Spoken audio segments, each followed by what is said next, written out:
one power, invisible, and just see it everywhere and every day. One power, indescribable, and just speak of it with every word you say. Mysterious until you know the truth. As simple as the love inside of you. Call it God, call it Spirit, call it Jesus, call it Lord, call it Buddha, Baha'u'llah, angels' wings or heaven's door. But whatever name you give it, it's all one power, can't you see? It's the power of the love in you and me. One power, one power.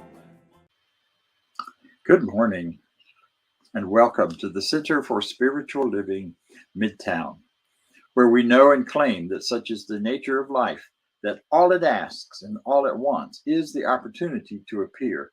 You are that opportunity, so am I, and so it is. It is a rich and wonderful thing to be in the awareness that life and God are one and the same, that life that surges through each of us and animates us and keeps us going and living is the very essence of God itself. So because of that, we know who you are and we welcome you. We welcome you because we know that you are an expression of this life. You're an expression of the divine. All it wants is the opportunity to appear. You're that opportunity. So we honor you, we celebrate you, we believe in you. Whatever your understanding of yourself, whatever your pronouns, whatever your ethnicities or affiliations in the world, whatever your political party, we welcome you and know that who you are and what you are is moving through in a rich and wonderful way. We're glad you're with us. Welcome to our community. So as we step into this time together, we do so with a recognition of our declaration of principles. These are the principles that guide who we are and what we are all about. Listen up now.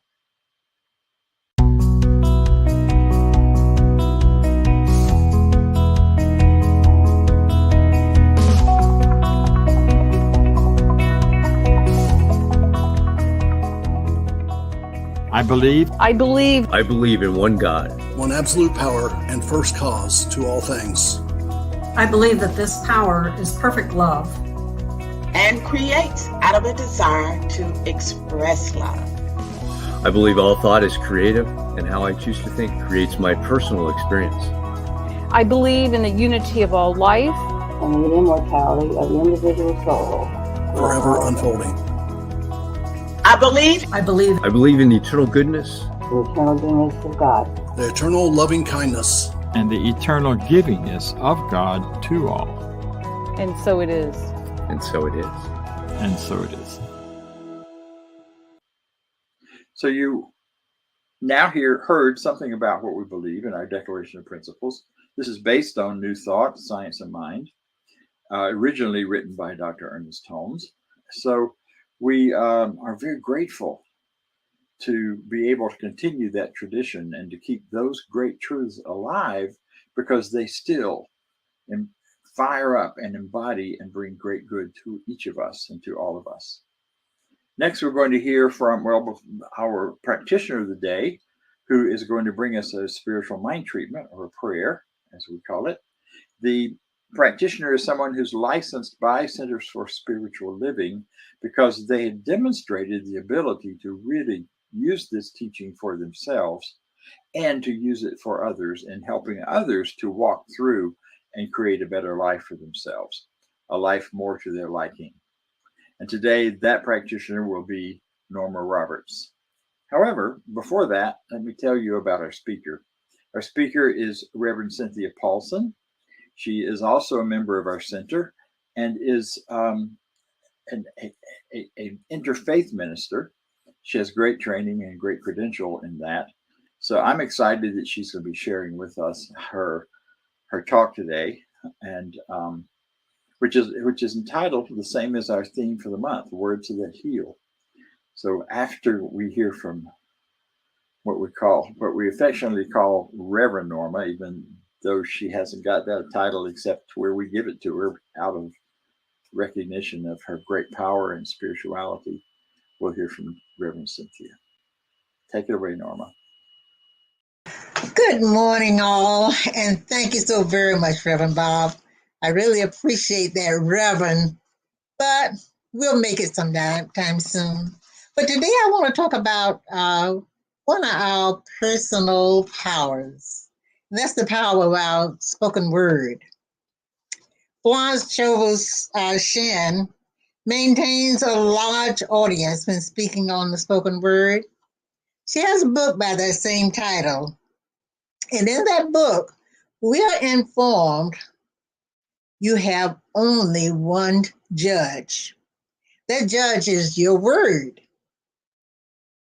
Jesus Christ said, I say unto you that every idle word that men shall speak, they shall give account thereof in the day of judgment. For by the word thou shalt be justified, and by the word thou shalt be condemned. But we know every day is a day of judgment. Every day. Invisible forces are ever working for man who's willing to pull his own strings, although he doesn't know it. Thought, the strongest power in the universe, is without sound and used as your goodwill, as it can sweep away obstacles from your pathway and create your heart's desire as it is released to you. What is really yours? The answer is all that the kingdom afford is yours. Everything. Every righteous desire of the heart is promised you. But these gifts can come to us only if we can believe that they are possible, for everything comes through you, not to you. Feel rich and you attract riches. Feel successful, you'll become successful. What is really yours? The blessings you bring to yourself through your spoken word, whether silent or aloud. The things you can see with your inner eye through your spoken word. Your heart's desire is simply awaiting your full attention to a new idea. And this day is a wonderful day to begin using your spoken word. Choose your new idea today, and then embark upon your amazing adventure of spiritual growth. I'd like to do a treatment with you. And what I'd like for you to do is just accept whatever you can for yourself. I will be speaking in the first person, and I'll be speaking as every individual within the sound of my voice. Again, accept whatever you can. It is for you. And release anything that you cannot claim. Let's just take a moment and take a deep breath. And relax into the knowing that there is one infinite mind everywhere equally present, everywhere knowing only its own perfection, knowing the divine pattern of good for itself as each of its individualizations. Therefore, I know that right here, right now, everyone within the sound of my voice reveals their own divine pattern of good as who they think they are. They cannot lose it, they cannot destroy it, they cannot limit it, and through this treatment, they accept it. They know that infinite intelligence desires to do something great by means of them and will do it gloriously. and magnificently as they get the little me out of the way. Right here and right now, I declare that God is the isness in my word and the isness of each and every one. I know that spirit needs no healing of any kind under any circumstance or condition. I therefore consciously direct the law of mind to reveal the truth of spirit as the wholeness and perfection of everyone. I direct that law to reveal the divine pattern of personal relationships, of self-expression, and of financial abundance of each and every one on time and in order. I consciously direct the law to impel and compel each one to follow their own pattern of good, their own direction of spirit. I direct the law of mind to neutralize, negate, and permanently inactivate all the negatives of human beliefs and all the negative that may appear to be. I know that the reasoning mind of each one reveals that right where any negative appear is the good, the true, and the beautiful. I now announce that this word is the law unto which it is spoken. There is nothing anywhere that can deny it or obstruct its operation. Because we walk by faith and not by sight, I am assured of my good, and it does come forth and is made visible and tangible as the experience of each and every one. For this I give great thanks, for I know it is the law unto which it is spoken, and it is so now. And so it is.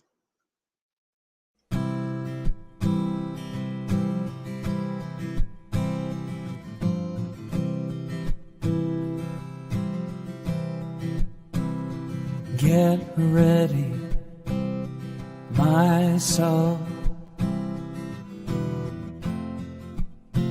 I'm diving in. Get ready, my soul.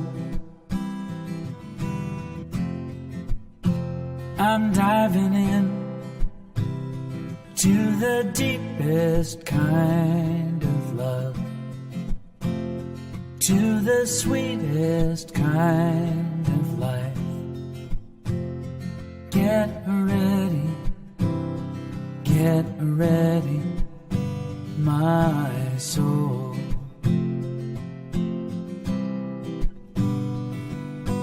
Everything I've ever done, everything I've ever seen, everything I've lost or won, everything I've ever dreamed has brought me here to the present moment, here to a new beginning here. And I'm seeing life so clearly now. Get ready, my soul. I'm diving in. Get ready, my soul. I'm diving in to the deepest kind of love, to the sweetest kind of life. Get ready, my soul.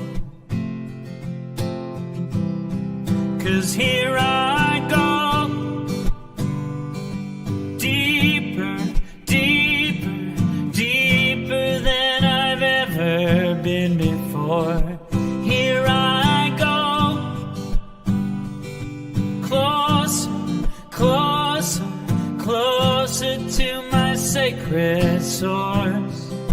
Here I go, deeper, deeper, deeper than I've ever been before. Here I go, closer, closer, closer to my sacred source. Get ready, my soul. I'm diving in. Get ready, my soul. I'm diving in to the deepest kind of love, to the sweetest kind of life. Get ready, my soul. Get ready, my soul.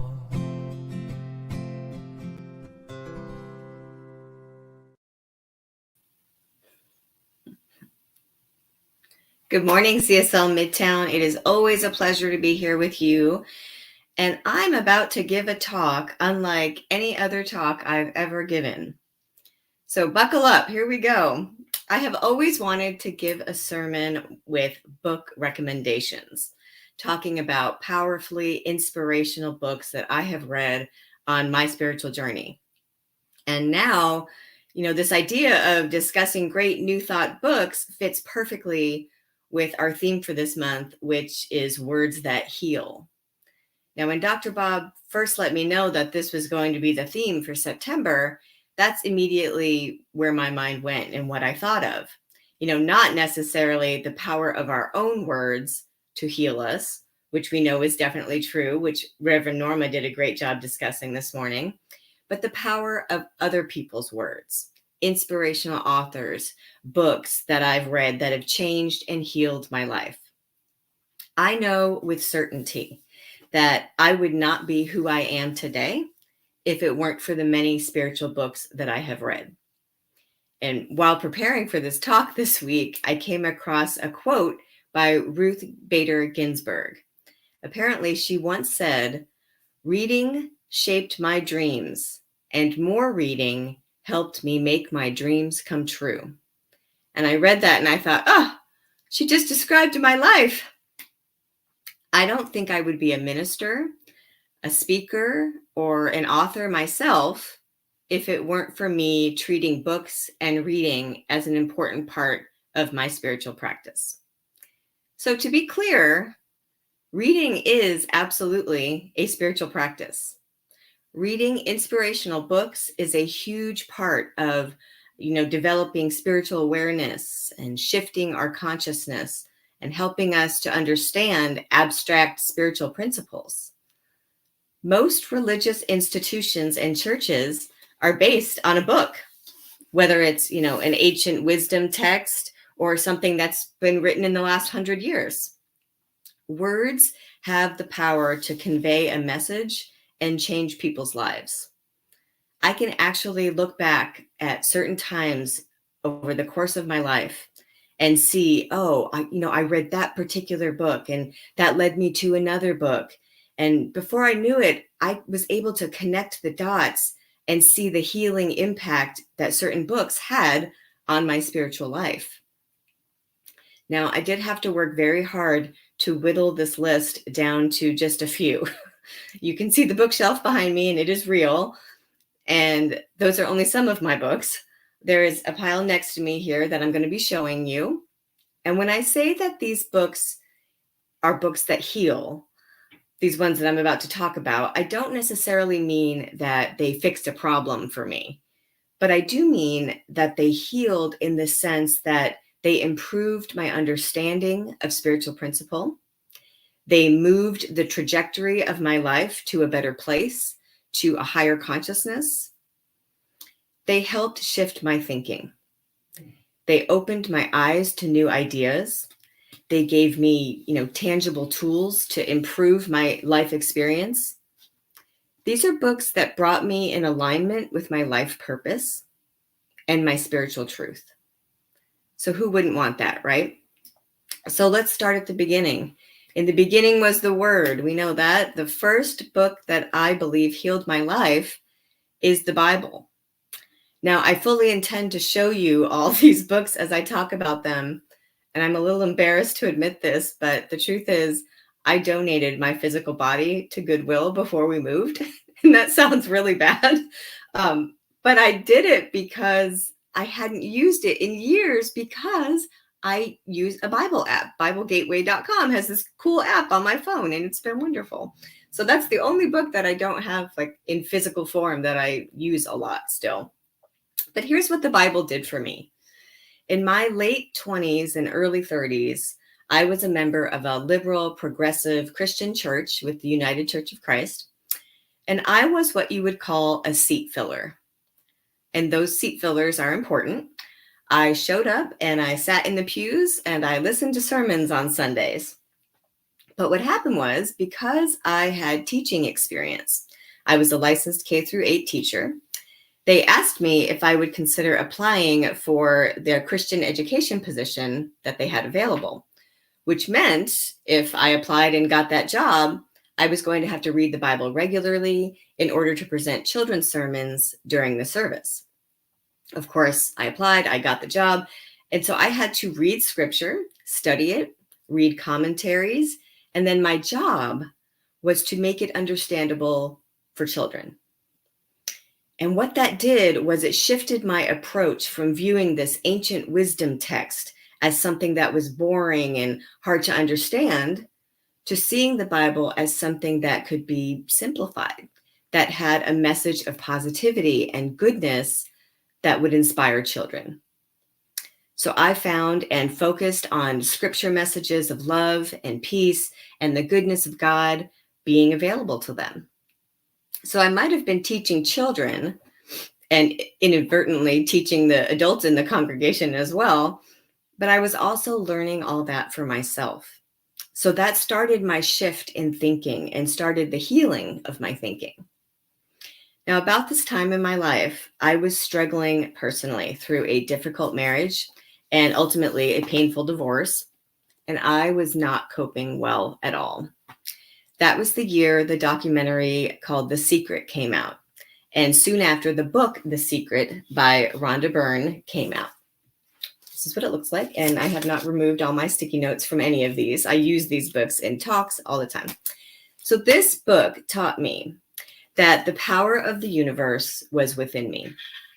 I learned things like how important it is to feel good in the present moment, how to use gratitude and visualization. This was the first time that I had read about the law of attraction and understood that my thoughts can attract good things into my life, that my words can influence my experience. The Secret has very new thought, science of mind type ideas in it. Now, during this time that I had read The Secret, I had been complaining to everyone I knew about my life problems. That book taught me how crucial it was to stop doing that. Honestly, if I had to point to one book that not only healed my life, but completely changed the trajectory of my life, it would be The Secret. It's written in simple language and makes it easy to understand. And it's not even that it's such a good book, which it is a good book. It's that for me, it made me hungry for more. And that is a big deal for our spiritual journey. We need to be inspired and led to the next thing that helps us grow spiritually. And that's what happened to me. So the next book I want to touch on and recommend, Dr. Bob already mentioned earlier this month, so I won't spend too much time on it, but it is You Can Heal Your Life by Louise Hay. And what this book did was it helped me notice and heal false thinking from my childhood that I didn't even know I was thinking and that I did not realize was false. it does a great job explaining how false thoughts impact our consciousness. And it teaches the value of, positive affirmations, and includes so many examples of beautiful affirmative prayers. That was the first time I had seen that kind of language used in prayer.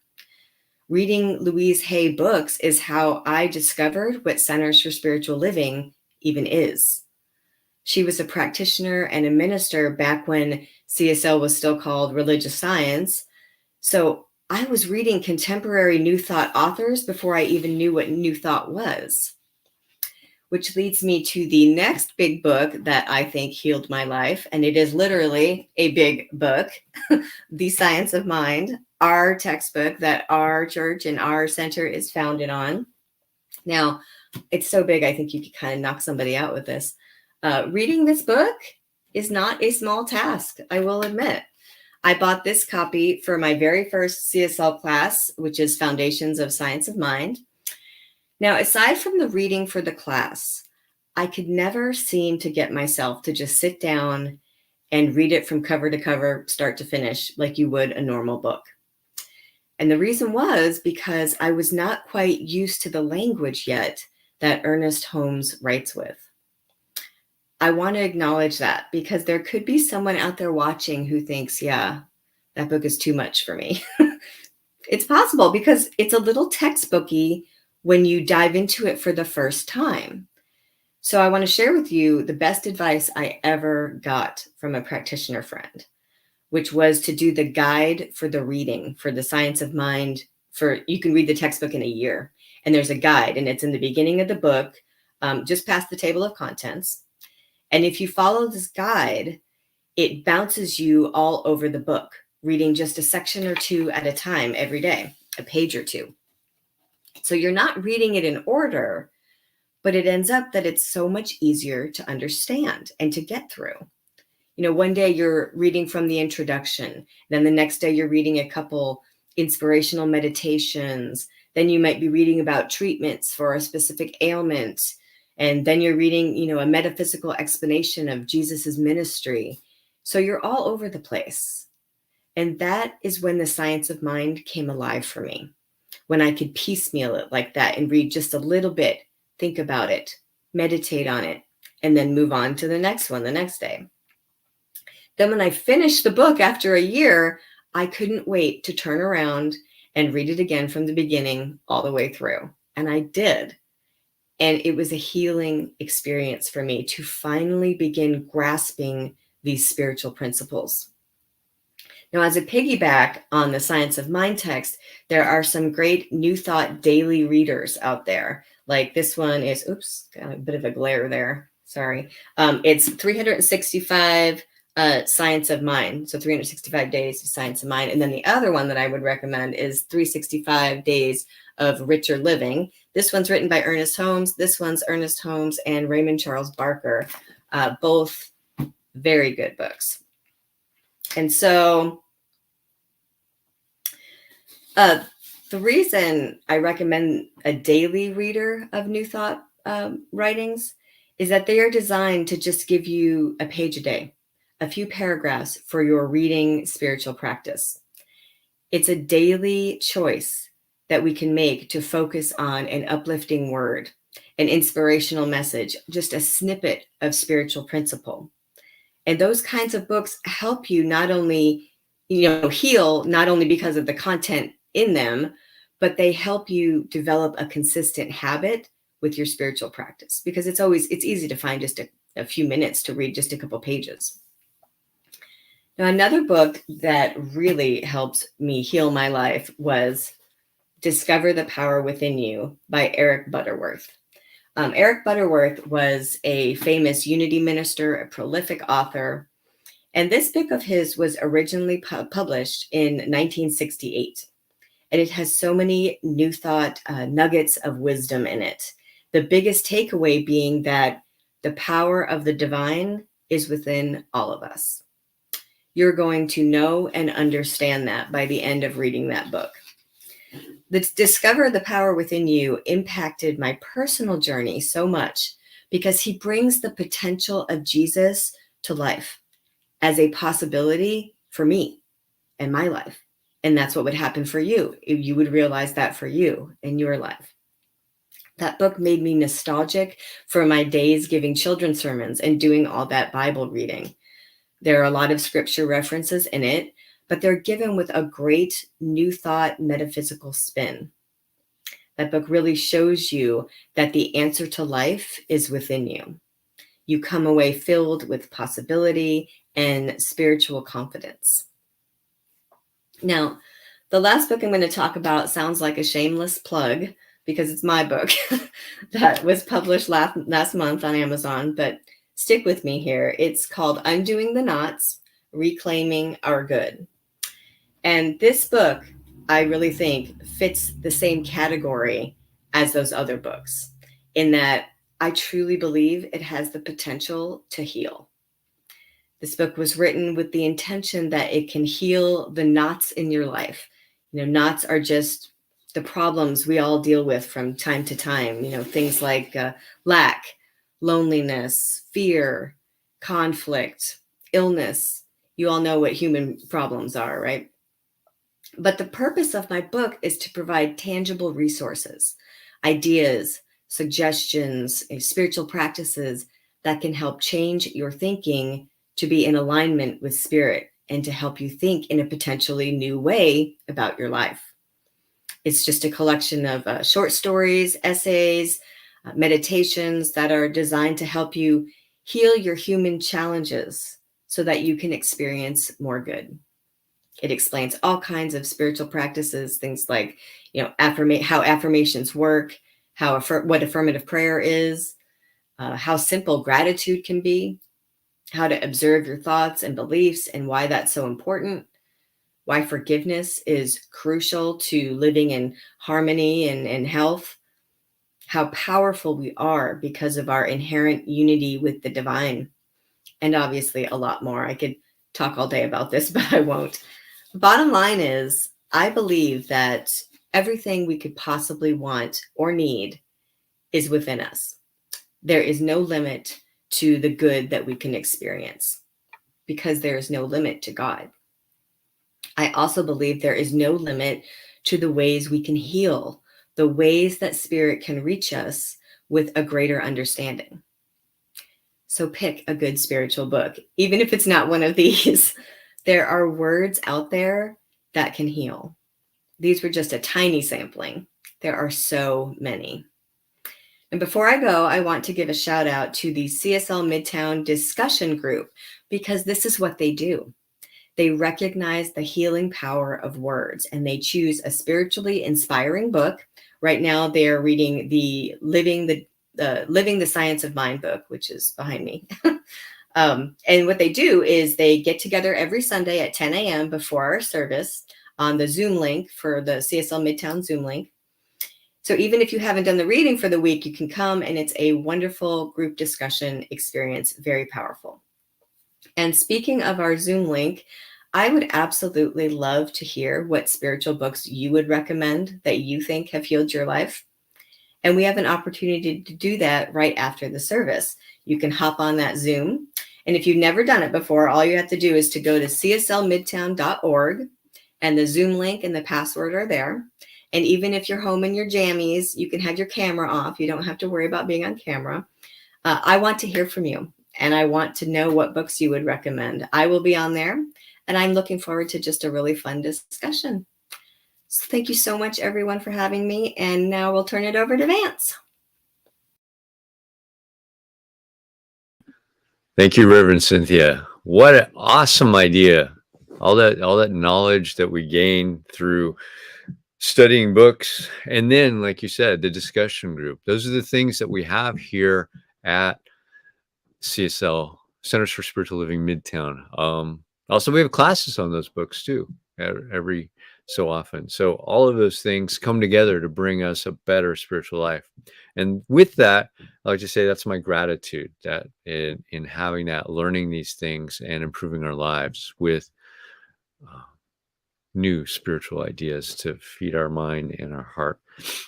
So with that, as our piece of that gratitude is our contributions. So to be able to support the center, spiritually. Here you can go to cslmidtown.org/donate or scan the QR code. It'll take you right to the donation site.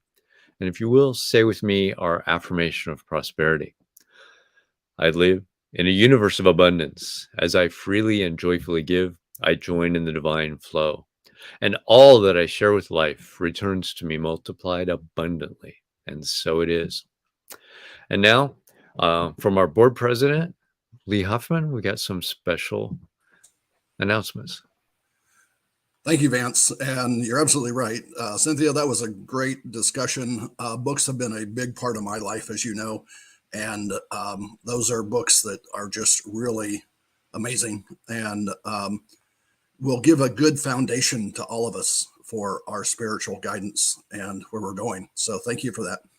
I want to give a quick update as to what the transition team is doing, the plan for the future. And there is a lot to do. So that's why we have a whole team behind this. And the Centers for Spiritual Living home office in Boulder tells us that it's going to take 9 to 18 months to get this done. So appreciate all your patience and support. Now, you've seen several special letters that have come out recently, and those special letters are going to dwindle off, and we're going to ask you to look at the newsletter for updates. And there may not even be updates in the newsletter. And also this update is going to move to every other week and maybe even once a month. Because it's moving somewhat at a snail's pace because there is so much to do and so much focus on the teams. So the sub-teams that we have are marketing and communication, the Sunday talks, other weekly talks like Tuesday at noon and Sunday morning. The other workshops that the center provides, including workshops on several of these books, will be coming up over the next year. The financial oversight, membership and membership engagement, office support and management, practitioner team, board of trustees, CSL home office interface, and the minister recruiting, of course. So these are the sub teams that are on this. So there's a lot of people working on this for you, for the center. And so where you can help is specifically, we have a specialized need in the area of marketing leadership. And if you know about social media marketing and other marketing, especially for nonprofits or even not for nonprofits, we would appreciate someone volunteering to help out there. And then, of course, your prayers and treatments are always coveted. And ongoing giving is very important. It's what happens sometimes during this type of transition is that giving goes down. And we need to have that to keep the doors open. And we appreciate all the giving and look forward to continuing the services here online and on the first Sunday of each month as we get together. And the last thing that we would ask you to do is go to the donations page as well. In addition to your weekly or monthly giving, help us contribute to a love offering for Reverend Bob Dean. So we had my email address up there. You can send a message to me if you have any questions at president@cslmidtown.org. And that's it for the update. And like I said, you'll see a little bit less of me. I like to be in the background, and but the team is doing a great job, and they're doing it for you and for the center. So thank you. So as we come to the closing, I simply would like to say that we will be anticipating a new month of themes, and our theme next month is Great Expectations, or Expect Your Good. Good is something we talk about in this teaching all the time, and sometimes we're not real clear about it. So I invite you to join us for all of the talks next month as we explore this idea of good. The first talk of which I'll be doing here in person at the Center for Spiritual Living Midtown. And I invite you to join us. That talk is Great Expectations. So we'll see you then. That will be my last in-person talk with this group at this time. And even though I'll finish out through the rest of the month, that will be the in-person one. So I invite you to join us for that. Bring food. We have food every time. We got to do food. So join us if you will. And now, if you will listen with me and share with me our closing affirmation of life. I leave this place now knowing something better than I knew before. I go forth into the world with a heart full of love and a mind full of good sense. I look at the world in a greater way, knowing that I have within me everything I need to create the life I desire. I give thanks for this understanding. Yes, and I am grateful for the spirit of life that lives through me. And so it is. See you next week. Thanks.